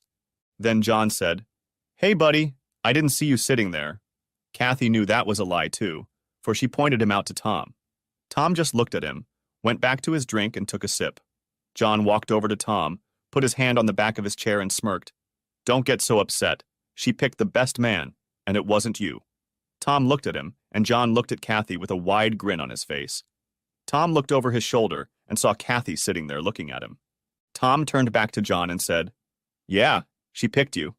John laughed, patted Tom on the back and said, "That's right, she chose me over you," and walked out of the restroom. Kathy was horrified at what she had just witnessed. She knew Tom didn't deserve this. She couldn't take her eyes off her ex-husband. He brought the glass to his lips and finished the drink in one gulp. He went to pay and the bartender said it was on the house. Tom got up from his stool and walked over to Kathy. "That was low, Kathy. Even for you. Did you get any pleasure out of seeing me humiliated? I told you I wouldn't bother you again, and I didn't. Do I get it now? You were made for each other," he said to Kathy with an expression of disgust. Kathy said to Tom, "I didn't know anything about this. You have to believe me. I didn't know you would be here or that he would do this. After what you did to me, why should I believe you? I don't trust you. I don't like him." Tom snapped back. John walked over to the table and grinned. "Are you still here?" Tom turned to John and just stared at him. She saw her soon-to-be ex-husband's hand clenched into a fist. Katie's thoughts went back to when they were a happily married couple. One night, Katie and Tom were playing fight, and she hit him with her fist. He stopped her and told her not to put her thumb in her fingers. He explained that her thumb could break if she hit someone hard. She watched his thumb curl under her fist between the first and second knuckles of her left hand, just the way he'd taught her. They stood huddled together, and Katie thought she saw a flicker of fear in John's eyes. A waitress came up with a Cosmo for Kathy and a beer for John and said, "This is no place for that Tom." Without taking his eyes off John, he said, "Amanda, you're probably right." Tom backed away from John, not turning until he had moved a safe distance away, then turned and walked out of the pub. She didn't know it, but he was out of her life that night too. John followed Tom to the exit and watched him leave. Amanda put the drinks on the table and said with disdain in her voice, "So you dumped Tom for that asshole? Do you know this is the third time he's done this to Tom?" She walked away with a shake of her head. When John returned to the table, he was visibly upset. "What did he talk to you about?" he demanded. Kathy was furious, but before she could say anything to John, a man approached the table. "I don't know if you remember me, but I was at your wedding with Tom." Kathy replied, "I'm sorry, but I don't remember you." "I'm a friend of Tom's, Paul. I was there with my wife, Phyllis." "I gave Tom something during the meal," Kathy remembered. He, along with two of Tom's other friends, came up to the dais as we were eating the fruit salad and put their cherries in Tom's cup, saying that at least now he would have a cherry tonight. Everyone had a good laugh at Tom's expense. Kathy laughed. "I remember. Cherries. How are you, Paul?" "I'm fine, Kathy." Then he turned to John and said, "I own this establishment. Tonight's meal is on the house. When you finish your meal, I want you to leave immediately. Neither of you can come back." Kathy's face turned crimson with embarrassment. John only laughed. Paul continued, "I want to warn you," looking directly at John. "Tom won't do anything that would cause trouble in my position. However, if he sees you anywhere again, run the other way. He won't be so merciful again." John grinned and commented, "I'm not afraid of a prick like him." "Don't say you weren't warned," Paul replied, and started to walk away, then turned, smiled, and said, "I hope I'll be around to see it." Katie ate her food in silence. She was furious with John. She knew this was all a setup to humiliate Tom. The food was delicious, and she wished she could come back here again. She remembered talking to Paul and his wife. She had liked them immediately. She would like to renew her relationship with them. After John's antics, she realized that wasn't going to happen. Besides, he hadn't left a tip. That night, Kathy and John had their first serious fight. John was just John. He was furious. He couldn't understand why she sided with this weakling. John just wanted to make sure her ex-husband knew who Katie belonged to. He was asserting his rights. He'd told Tom to stay away, although he doubted he could keep him at a distance if he needed to. At the moment, Kathy was sure John couldn't, if Tom didn't want him to. With a mixture of sadness and relief, she no longer thought he was interested in her. The sadness came from the realization that part of her life was definitely over. Tears flowed from her eyes at the memory of it. The pain he had felt, she felt now. The memories were becoming very painful for her.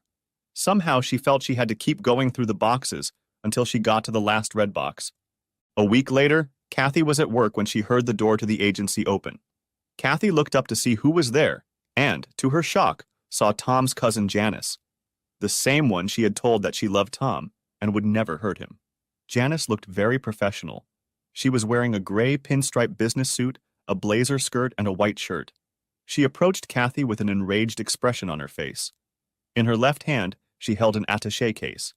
"You're not very good at keeping your promises, Kathy," she hissed. "I'm sorry, Janice.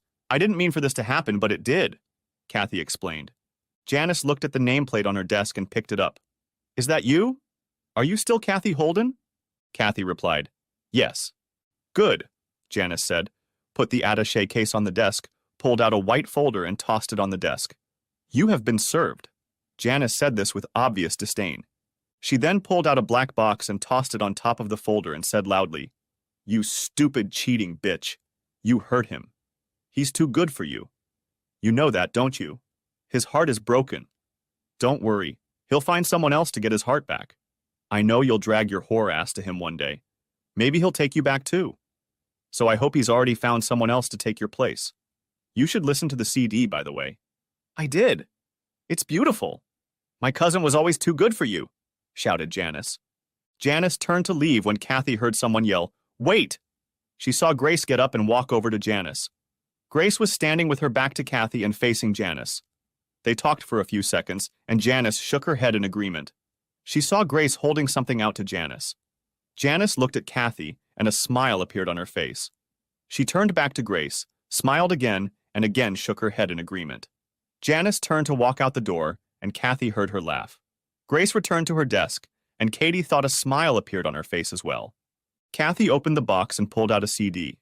There was no card this time, and only Rose and Lisa came to listen to the CD.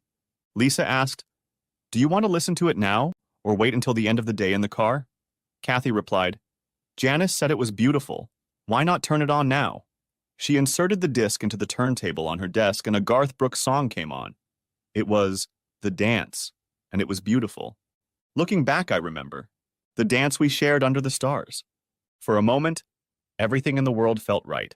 How could I have known you would ever say goodbye? Holding you, I held everything. Wasn't I a king for a moment? If only I had known how a king would fall, who knows, maybe I would have changed everything. And now I'm glad I didn't know. How it would end, how it would go. I could have skipped the pain, but I would have had to skip the dance. Rose and Lisa were openly crying, though Kathy wasn't crying. There were many pairs of misty eyes in the office.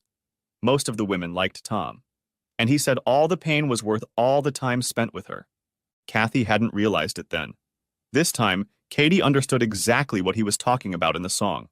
It was painful to go through, but the pain was worth what he had. So why couldn't she understand it when it all happened? Kathy put the CD back in the box and put it in its case. She would only see Tom one more time, already after the divorce was finalized. She took the papers to her attorney. Everything was split 50-50 except for his business. Tom didn't want to give her any of his business, but she didn't care. She was going to be a doctor's wife.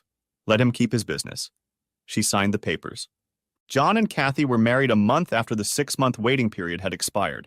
John's business was doing well. John hired 2 nurses, a receptionist, and an accountant. Kathy and John sold an apartment and bought a nice house in the same neighborhood as Tom's house on Kensington Street, just a few blocks away. As John's practice grew, he began working late. Kathy was not happy, but realized that patents came first for him. After all, as John told her, "I took the Hippocratic Oath. I'm supposed to treat patients. Besides," he grinned, "they pay the bills." One Friday night, John's secretary called to inform Kathy that the doctor was running late and needed to see a few more patients before he left for the night. Kathy was disappointed. That night, she made chicken cacciatore with spaghetti for dinner for John. She decided to be a good wife like in the show, pack dinner and bring it to the office so he could have something good to eat. As she pulled up to the office, she was surprised to see only 2 cars in the parking lot. One of them was Joan's, and she didn't recognize the other. She got out of the car, grabbed her cacciatore, walked to the office door and tried to open it. To her surprise, the door was locked. No big deal after all. She had her own key. She juggled her food in one hand and rummaged through her purse with the other looking for her keys. Finally, she found them, opened the door, and was about to call out. Then she heard a noise from one of the exam rooms that made her heart drop. It wasn't a doctor talking to a patient, but the sounds of 2 people doing something. She turned the knob on the door and pushed it open. Katie couldn't believe what was happening in the room. An older, obviously bleached blonde woman was lying on the examination table. John was having fun with her. Neither of them heard her enter. Katie screamed, "What's going on in here?" With those words, she threw the cacciatore at the copulating couple. The food went flying on both sides. Kathy slammed the door and ran out of the office, started the car, and began laughing at the sight of John and his new bimbo. Then another thought crept into her mind. Katie started the car and raced away. She didn't know what to do. She didn't feel like driving straight home. She called her friend Lisa's cell phone. Lisa was with the other girls who worked at the insurance agency at a bachelorette party. Katie told her that she had a fight with John and needed someone to talk to. Lisa told her that Rose was alone, and they were at the Easton Ave pub. Katie told Lisa that she was banned from that establishment. Kathy suggested they meet and talk outside the pub. The women said, "We will meet you outside." Kathy said, "I'll be there in 20 minutes. Lisa warned, "There is one more thing you need to know. Tom is here with a girl." Kathy stammered, "I don't care. I need to talk to you girls tonight." "Okay, Kathy. We'll be waiting," replied Lisa. Katie thought about Tom. What she saw was the same thing he had seen in his own home that horrible night. She now knew firsthand the pain and humiliation he must have felt. She turned to her best friends for comfort and support. She realized that by betraying Tom, she had become his best friend. Who should he have turned to for comfort and support? She knew the answer. No one. He had to endure the pain on his own. Kathy opened her car door to let Lisa and Rose in. Kathy was still sobbing softly as they entered the car. Lisa immediately wanted to know what was wrong. Katie could hardly speak. When she calmed down, she recounted what she had seen. I saw a 40-year-old bleached blonde woman on the examination table being serviced by my new husband, Kathy growled. Neither Lisa nor Rosa was surprised by Kathy's revelation. Both girls thought John was a jerk. They were more surprised that it had taken Katie so long to see for herself. They tried to support her, but they didn't want to give her any slack. Rose told her, "What goes around comes around." I know, Kathy cried. I used to do the same thing. Don't think I haven't thought about it already. I feel betrayed and humiliated by what John did. What he did to me. I never felt that way about what I did to Tom. Now I know the truth. Now I know the pain, the humiliation, the betrayal. To lose something you thought was special. To know that the one you love thought so little of him. Now I know. Now I know. Lisa and Rose looked at each other, and by mutual silent agreement, no longer scolded Kathy. She was doing just fine on her own. Rosa asked Kathy, "What are you going to do next?" Kathy replied, "I don't know, I'm so confused." Then, after a few moments, she quickly made a decision. "I'm going home to confront John. What he has done is unacceptable and must stop," she said decisively. Lisa asked, "Do you want us to come with you?" Katie replied, "No, I have to do this on my own."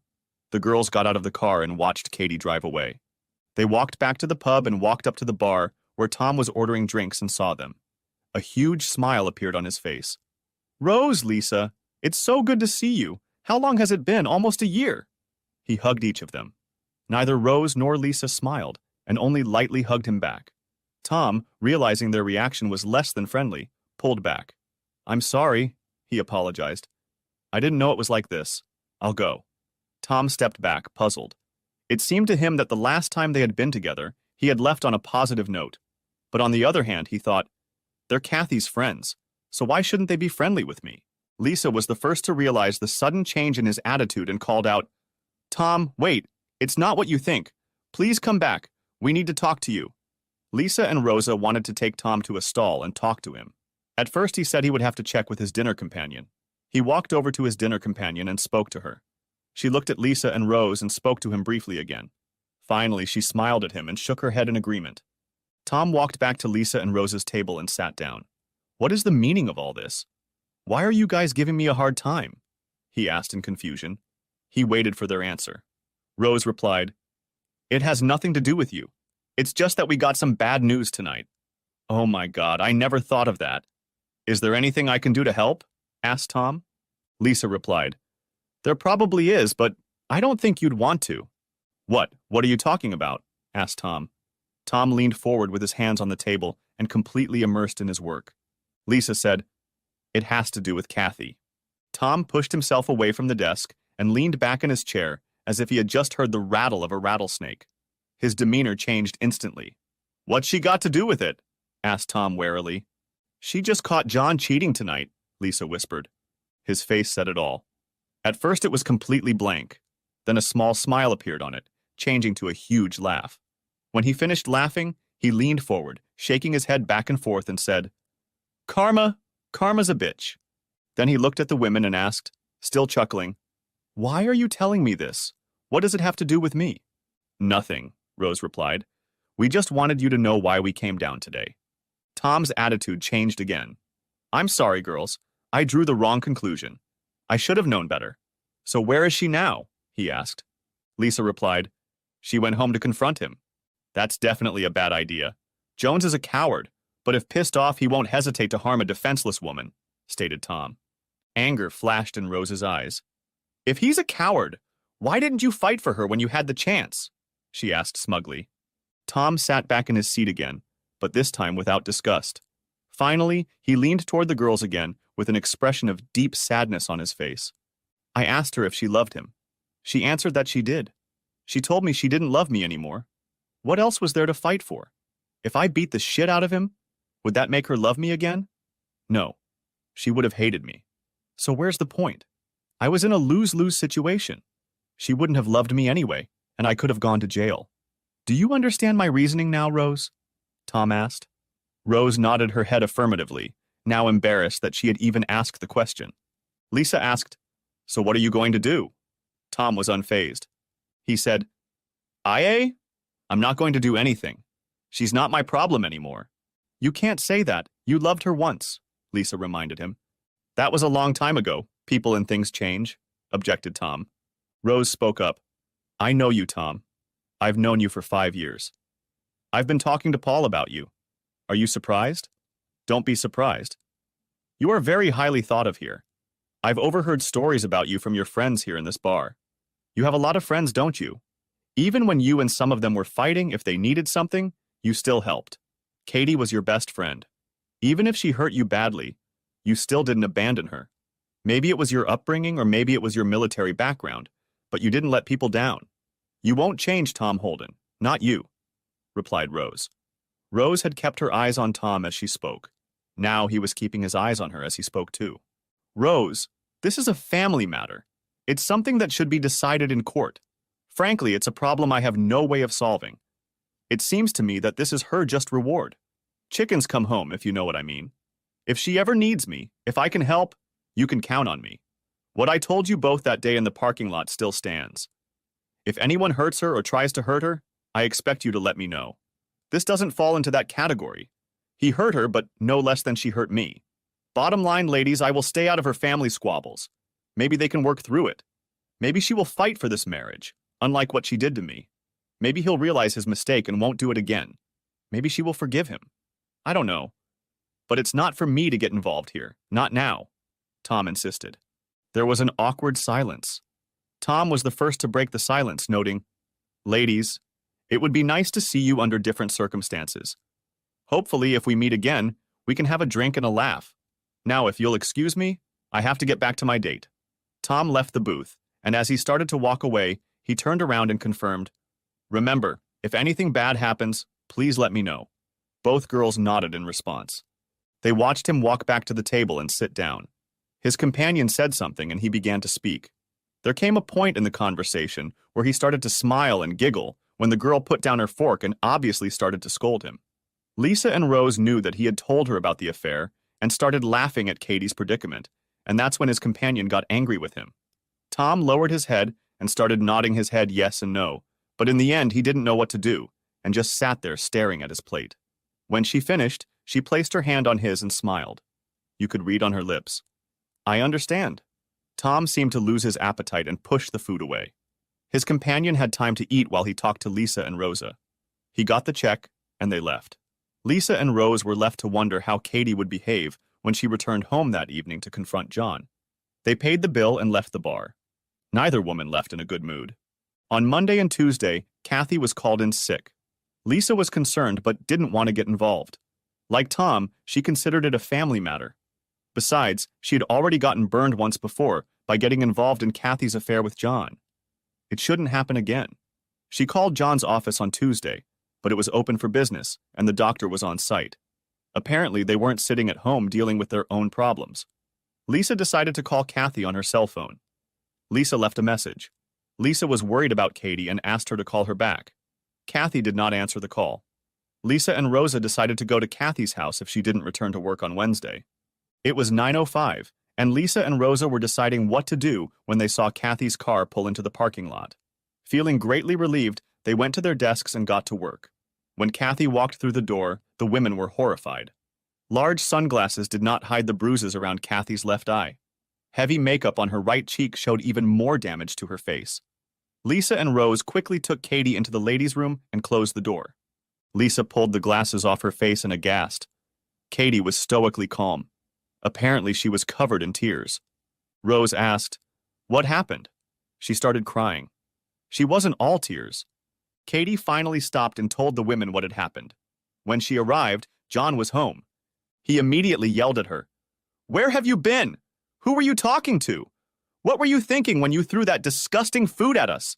This was an important customer." Kathy cut in. "So important that you had to entertain her on your examination table?" John was furious. He growled, That's the way it's going to be from now on. If I want to work late, you'll have to put up with it. If you don't like it, you can leave if you dare. He yelled at her, "Do you understand?" Katie was horrified. She recoiled from him and nodded her head affirmatively. "Good," he muttered. "Now go upstairs and clean yourself up."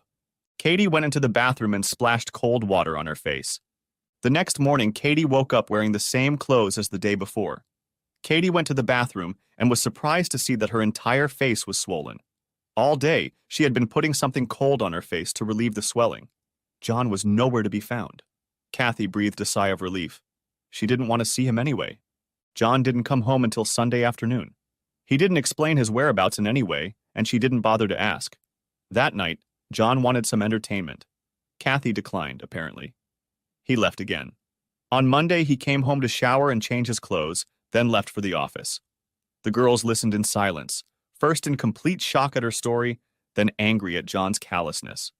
Lisa suggested to Kathy, "Go to the police and have him arrested for assault." "No!" Katie cried. "I want this marriage to work out. I want it to work out. I've already messed up one marriage." The women exploded. "He did something disgusting to you. Do you think this is the last time?" Rosa shouted. "I know," Katie replied. "I just can't give up so quickly." Lisa got angry. "I don't know what to do. I'm giving up," and walked away. Rose left too, but only after taking a quick picture on her cell phone. She knew exactly what she was going to do. Rose left work a half hour early. She drove straight to Tom's store. She parked the car in front of one of the open bays and walked to the door to the shop. Tom was working on a 1964 Jaguar XKE when he looked up and saw Rose pull into the parking lot in front of Bay Hash 2. He grabbed a rag to wipe his hands and smiled as Rose got out of the car. Rose did not notice him at first because he was in the shadows of the store at that time of day. When he stepped out of the shadows, she considered the handsome man walking towards her. She had always been impressed with his body. As Tom walked confidently toward her with a wide smile on his face, Rose thought Kathy was out of her mind for refusing to do this. "Good to see you, Rose. Are you having car trouble?" he asked. "No, nothing like that. I need to talk to you in private, if that's okay." He looked at her perplexed for a second and then said, "Sure, come into the study." Rose followed him where he sat down at a small cluttered desk and indicated for her to sit in the chair across from him. For a while they sat in silence. He waited for her to start a conversation. Rose wasn't sure how to begin, and finally blurted out, "Katie's having problems with John." The neutral expression on his face changed to anger and then contempt. "Any problems in her relationship with that asshole are no longer my problems, and good riddance to that." He couldn't finish the sentence. Even if he thought she was a slut, he couldn't talk about Kathy like that. Tiredly, Tom began, "Rose, I just don't care if they have problems. What does that have to do with me?" "Remember the day you met us outside work?" she asked. "When you gave her the box of Beatles songs?" "Yeah, I remember. It didn't work out, did it?" "Nothing worked out. Didn't even get a phone call from that bitch. She ripped my heart out. So what now? I'm supposed to care about what happens to her? I mean, she didn't care about me, did she?" ranted Tom. Rose was stunned by his outburst. Perhaps she was wrong. Perhaps he thought she deserved such treatment from her lover. If the love he had for her turned to hate, would he care? She stated emphatically, "It's more than that." She pulled out her phone and scrolled down to the picture she had taken this morning. She held the phone out to him. She tried to read his face, but there was no emotion on it. Not the slightest hint of what was going on behind the mask on his face. "When did you do this?" he asked. "This morning," Rose replied. He looked at it for a few more seconds and held it back out to Rose. "That's too bad. What do you want from me?" he asked. Rose was shocked at his indifference. "Aren't you going to do something? What about what you told Lisa and me? You said you'd tell her if anyone tried to hurt her. She's already been hurt. Was what you told us really just bullshit?" she screamed. "Call the police, Rose. It looks like assault and battery to me." Rose was furious. "That's it? That's all you have to say?" Tom replied, "What do you want me to say? Do you expect me to defend her virtue? She doesn't have any virtue. She had an affair. She broke her vows. She didn't care about me. She didn't care about my pain. Give me one reason why I should care about her pain? Give me one reason, Rose? Just one good reason," Tom pleaded. She looked into his eyes. She saw the pain in them. "Because you love her. I can see it in your face." "Isn't that a good reason?" declared Rose. "I'm sorry, Rose, you're wrong. I loved her once then, but not now. The feeling I have for her is definitely not love. Not anymore. Tell her to call the police. I won't get involved, Tom stated emphatically. Rose looked at him long and hard and finally shook her head. Walking out of the office, she turned and addressed him. You surprised me today. I thought better of you. I never thought you would let any man do that to your wife. He stood up abruptly. For the first time today, she saw anger flare in his eyes. And that's the crux of the matter. She's not my wife. If she were my wife, I'd be dead before I'd let some asshole touch her. She chose that asshole over me. I was her husband. And yet she chose him over me? I guess she wanted to switch, to be a doctor's wife instead of a mechanic's wife. She made her bed, let her lie in it, growled the agonizing Tom. Rose replied, I'm sorry, Tom. I didn't realize how you felt. Not that I blame you. She must have hurt you badly. Rose sympathized. Tell her to call the authorities, Rose. Tell her to get a divorce. She already knows how to do it. I'm sorry if I disappointed you today, Rose, but I just can't, he replied. Rose walked through the doorway and out of the store. Tom followed her. He stood in the middle of the cove and stared after her. Opening her car door, Rose apologized to him and said sadly, I'm sorry I bothered you today. I hope I didn't ruin your evening. He didn't say anything back. Before starting the car, Rose looked through the windshield into his face. The expression on his face was hard to read. Pain, anger, contempt, hatred. Rose couldn't pinpoint what it was. Perhaps it was a mixture of all those emotions. Whatever his emotions were, he chose not to help. Rose started the car and drove off. Katie, you've really screwed this up, she thought as she drove away. She had failed today when she had been so sure Tom would help. As she drove away, Rose didn't know how to help her. Kathy came to work on Thursday and Friday. She was definitely getting more and more irritable. On Monday morning, Kathy had changed. Everyone saw and felt it when she walked in the door to work. She said hi to everyone, and even smiled. Something Kathy hadn't done in a long time. Lisa and Rose pulled Kathy into their sanctuary, the women's restroom, and locked the door. What's going on, Katie? What happened? Asked Lisa. John was attacked Friday night outside his office. Whoever did it made him promise to apologize to me. John said the attacker told him that if he didn't apologize to me, he would find out, go back and finish the job, whatever that means. John doesn't know that, but I know who it was, Katie sang out. How do you know? Asked Rose. Said I heard him talking to himself in the shower this weekend and cursing my ex-husband Tom, giggled Kathy. How could he know about that? Asked Kathy. Rose replied, It was me. I told him about it on Wednesday after work. Katie hugged Rose and thanked her. Katie told her friends that she had made her decision and was leaving John. Tomorrow she would go to a lawyer to get a divorce. Katie thanked Rose again for her help. Rose replied, Don't thank me. I didn't beat the crap out of your husband. Katie thought, Maybe you're right. I should go and thank him myself. I don't know, Kathy.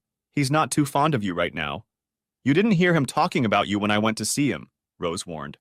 I know, Rose, after what I did, he probably hates me, but I still need to thank him in person. It's the least I can do, Katie stated. Both women agreed. Lisa entered the Easton Ave. Pub Lisa entered the pub first, followed by Rose, with Kathy nestled in the back. They sat down at a table a few feet away. Tom sat behind the bar, deep in thought, sipping his second gin and tonic. He hadn't noticed them enter. Lisa gestured for Kathy to go on ahead. A nervous Kathy flinched slightly and walked over to her ex-husband. She sat down in the empty seat next to him and saw his bandaged and swollen right arm. His left hand was scratched, but not so badly damaged that he couldn't lift his drink with it. He never realized that someone was sitting to his right. His thoughts must have been elsewhere that evening. Kathy reached out to his bandaged hand and said, That must really hurt. His head didn't move, but his eyes moved to his right, and he saw her. It's not that bad, it'll get better in a few weeks. What do you need, Katie? He asked in a not-too-friendly tone.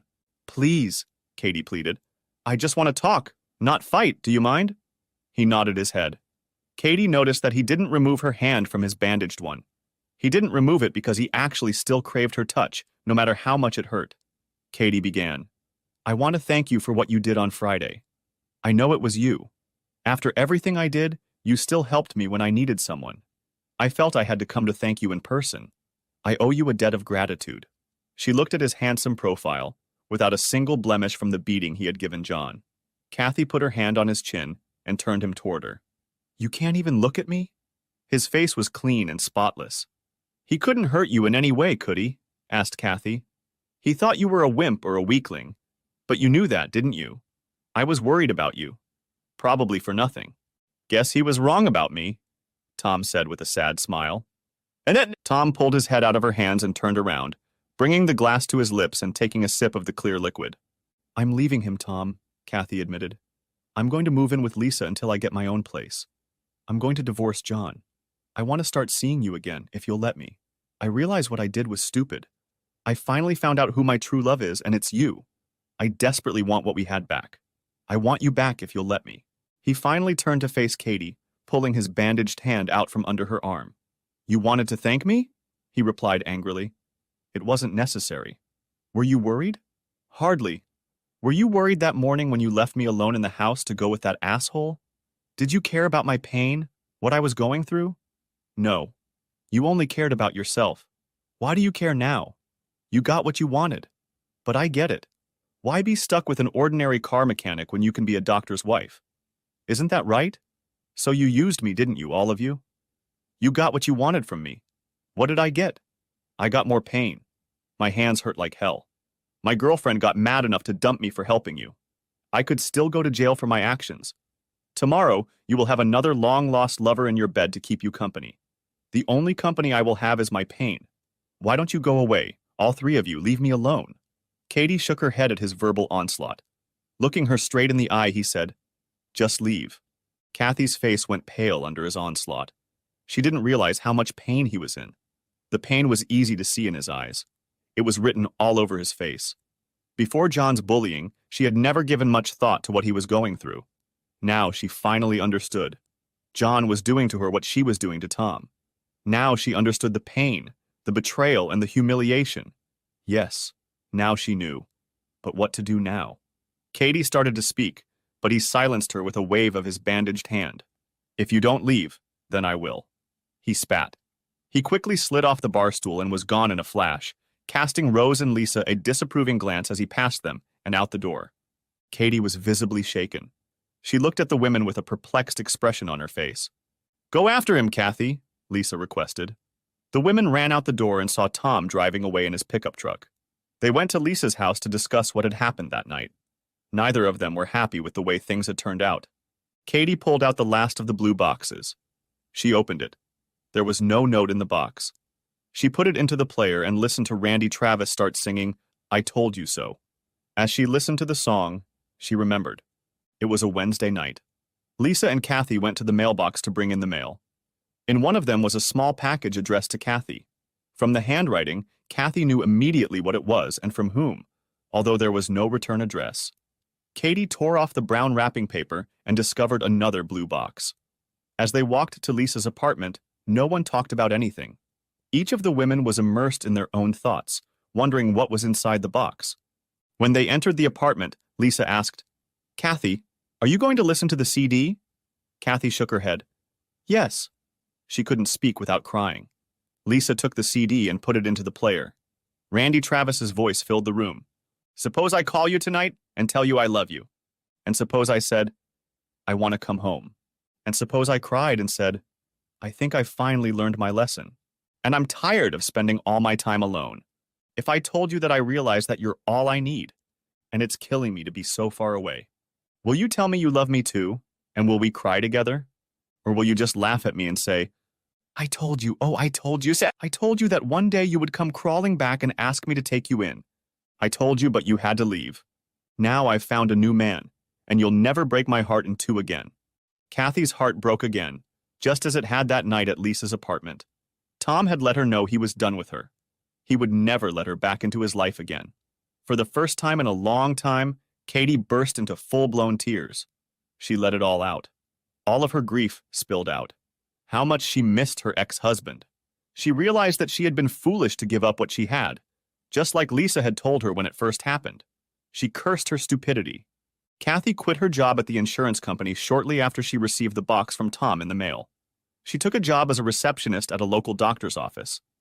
It didn't pay that well, but she didn't have to endure the disgusted looks and constant whispering from her coworkers. Katie stayed with Lisa for 3 months. She rented a small apartment from an elderly patient she met at the doctor's office. Her divorce from John was going through the court system. She began receiving alimony from John through the court system. This money, combined with her new job, was enough to pay the rent on her new place. Kathy was not idle in trying to get her life back with Tom. She called him many times. He didn't pick up, and she left messages for him to call her back. She asked him to apologize for his actions and begged him to call back, but he never called back. This only made Kathy more determined. Kathy began sending emails to the address in Kensington, where Tom still lived. Emails were sent every few days. There was no response to them either. Kathy and Lisa planned to go out Friday night. It was decided that Kathy would pick Lisa up and they would get ready for their date at Kathy's new place. Kathy picked Lisa up from her house and drove to her new place. When they pulled up to Katie's apartment, they were surprised to see Tom's cousin Janice and Katie's former co-worker Grace in the parking lot. "What are they doing here?" wondered Lisa aloud. "I have no idea, but I don't like seeing Janice again. And what is Grace doing here with her?" Kathy was perplexed. Lisa guessed why they were here. She was hiding something from Kathy.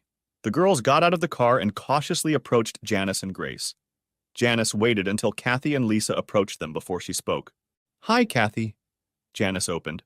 "Grace and I would like to talk to you about something that concerns all of us. Would you mind if we came inside and talked privately?" Katie was wary. She remembered the last time she had spoken to Janice. She didn't want a repeat of that confrontation. "What are you talking about, Janice? I don't want any trouble," replied Kathy. "Why don't you leave her alone? Why would you want to open old wounds?" Lisa pleaded.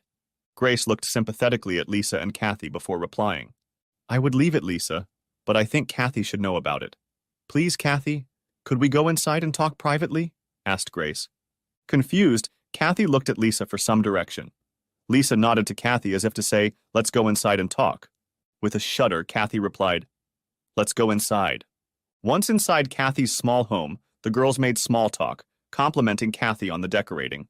Seated at the kitchen table, Grace finally got around to the question of why she and Janice were here. Grace began, "Kathy, I have something to tell you, and it's not what you want to hear. I know you've been sending letters and emails to Tom. I know about the phone calls as well. What business is it of yours if I'm trying to communicate with him? It's still a free country. If I want to call him, I will. He never told me not to. If he had told me to, I'd have stopped. He wants you to stop. He's too polite to tell you that. He's afraid you won't take it normally," Grace informed Kathy. "Kathy," Janice intervened, "please just hear us out. We don't want to make things difficult for you. We know you don't know that. Tom and Grace are getting married next Saturday." Kathy was shocked. Janice could see her eyes watering. If she wanted to speak, she couldn't seem to. "Kathy, please don't call, email, or send letters to Tom. I'm a jealous woman and I won't be comfortable watching another woman trying to contact my new husband. Too bad you never found out the true meaning of the gift. I was lucky. I knew what it was when I first heard 'When I Fall in Love' on your CD player that day at the office," Grace added. Janice reached into her bag, pulled out a thin red box and held it out to Kathy. There was no anger in Janice's voice as she said to Kathy, "Listen to the CD that is in the box. I'm really sorry about the way things turned out.